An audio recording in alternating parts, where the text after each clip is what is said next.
About Superman Prime 1,000,000, they say his speed is infinite greater than false. He couldn't save Adam's dimension because things happened too fast even for him, literally stated by Superman himself. They say he destroyed the universal threat Solaris greater than false. Yes, he defeated him, but Solaris was already nearly killed by Superman 1,000,000 Can he also used the GL in order to do this feat. Not very impressive. They say he created the universe greater than LOL false. In fact, he simply pulled Adam to a different universe through the universal gate and then said, "Welcome to my universe." They say he has 5 the imp powers and he is omnipotent greater than false. The 5 the imps entered the Superman dynasty after Superman has already existed. For the same reason he needed the powers of a 5 the imp Superman LZXML-PKZ in order to bring back Lois, not to mention that he also needed her DNA, supplied by Kyle Rayner, which makes the feat even less impressive. Also, nothing on panel states he isn't affected anymore by magic and kryptonite. Omnipotent death not, they say he recreated Krypton greater than false. Armin with the Word log did it.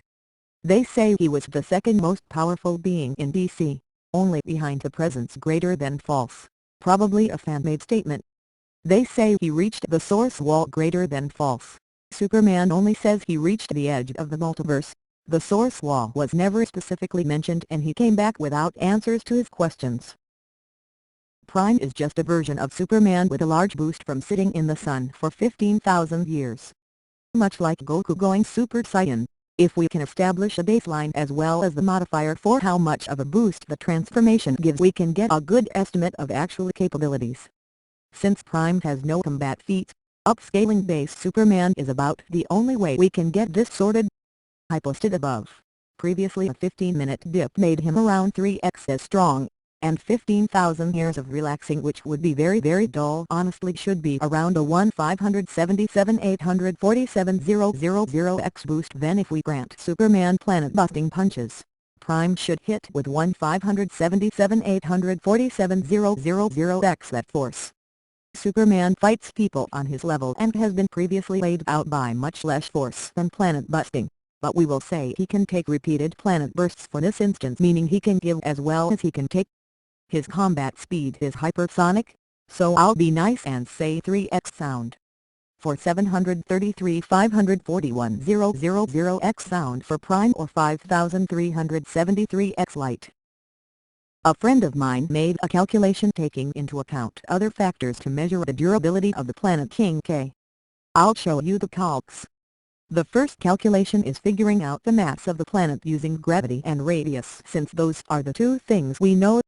The next step is volume, using the radius. And the third is density using the mass and volume we calculate. I also have links to a few calculators/converters I checked the answers on. Rerang gravity formula to calculate mass instead, had to do shorthand, got formula from Wikipedia. Keep in mind this isn't the limit of how hard Goku can punch before becoming a god. He should have solar system plus level punches by scaling. Not to mention Frieza or Cold could have destroyed Earth with a simple blast. Hell-Raccoon deflected Gohan's attack with his breath and that blast was planet plus level at least. Let's determine the force behind Trunks' attacks first. He easily sliced Frieza, who already had high planet durability. Then had his stats increased with the enhanced cybernetics in half. So we're looking at a being who literally lived through a planet plus spirit bomb, being chopped in half, getting hit by a planet-busting angry Kamehameha, then the explosion of planet Namek, then drifting in space with no food/water for months, get chopped in half like a hot knife, through butter by Trunks and his sword.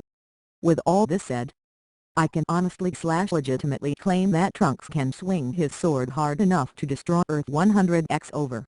And even that is lowballing. Yet this 100x Earth-busting attack can't even damage Goku's finger, which according to the brilliant math of reviewer 03, only possesses 1/1000 th of Goku's real power. I had originally calculated Goku to be able to tear planets apart with full power punches, but now I see that all it takes is a simple poke from his finger. And DC Enigma still have the nerve to claim that DBZ isn't a ridiculously opus show. DBZ characters are massively faster than light MFTL. For those who doubt light speed is ever stated at 12 minutes and 40 seconds in here, Goku proves another speed feat. Not only he hit Ryukun looked closely, he also in that short span of time was not caught by Berter, who's faster than Vegeta. I could see isn't able to detect how Goku reached there. Now Berter 30x faster than Vegeta at power level 30,000. And Goku faster than Berter 8 less 30x. Goku had 8x speed of sound travel speed at Pluto 8000. Speed of light equals speed of sound * 900. Combat speed of Goku equals 30,000/8 * 30 equals 3.75. Speed of light at Namek Saga by travel speed with Screwattack's numbers and science. Another remarkable feat. The problem is people don't read manga and judge based of anime, especially low bottlers. It's pretty much obvious that Goku at Pluto 100 was supersonic. He's way fast in combat speed now. Just because they see slow motion fights means Goku is slow. And these are common figures of science I used, the same one they used for Superman to say he tanked a supernova when he actually didn't, because tank would mean the impact of supernova was all up on him, and science has already proved at times supernova can't even bust a planet nearby properly. And BTW, if the official numbers of science apply in DC Universe, why not here? So more to suggest Goku would be FTL even using Screwattack's lowballing. Of course I put Goku at FTL in Dragon Ball, so this goes towards MFTL the way I see it. DBZ filler aka the anime is canon. Some of the filler most fans complain about as being non-canon material was actually Toriyama's idea. From Canton Shui. Toriyama. Dragon Ball. It's the anime and the manga. 12. From time to time, it would happen that people whom I didn't even know were approaching me about the anime. Things were often said like, "Oh geez, between the manga and the anime, you must never take any time to let yourself breathe." In reality, I had hardly worked at all on the anime. I had put confidence in my collaborators. I had enough to do just with the manga. I didn't want to work myself to death, you know. Toriyama. I want to live until I'm 100 years old. 13.